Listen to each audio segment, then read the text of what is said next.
Ano po ito, parang ito po ay inorganisa ng Albay Movements Against Corruption.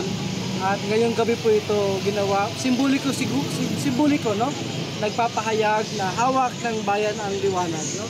Dala ang mga sulo na ito, nagpapatunay ng aming paninindigan, no?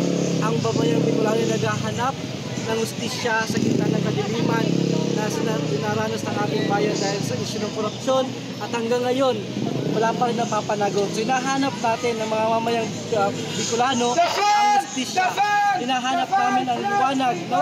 Dala namin ang liwanag at hahanapin namin ito kung nasaan man kung saan man namin ito matatagpuan. Dito sa Lansangan, sa Legazpi City, pinapahayag namin ito. Hindi titigil ang mamayang Bicolano hanggat walang napapanagot, walang nakukulong, at walang justisya nakakamit ang sambayan ng Pilipino. Natin sa ICI na sana ito ay hindi lamang parang sarswela, no?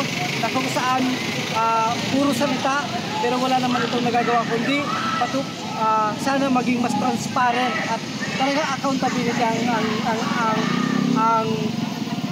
kanilang ang ibigay sa taong bayan, no? Hindi sana ito parang political movement lamang ng isang partido, no? Para lamang pagtakpan ng kanilang mga partido at isok-isok para lamang sa kanilang kalaban sa politika, no? Kundi panagutin lahat ng sangkot, lahat ng nagkurap ay sana mabigyan ng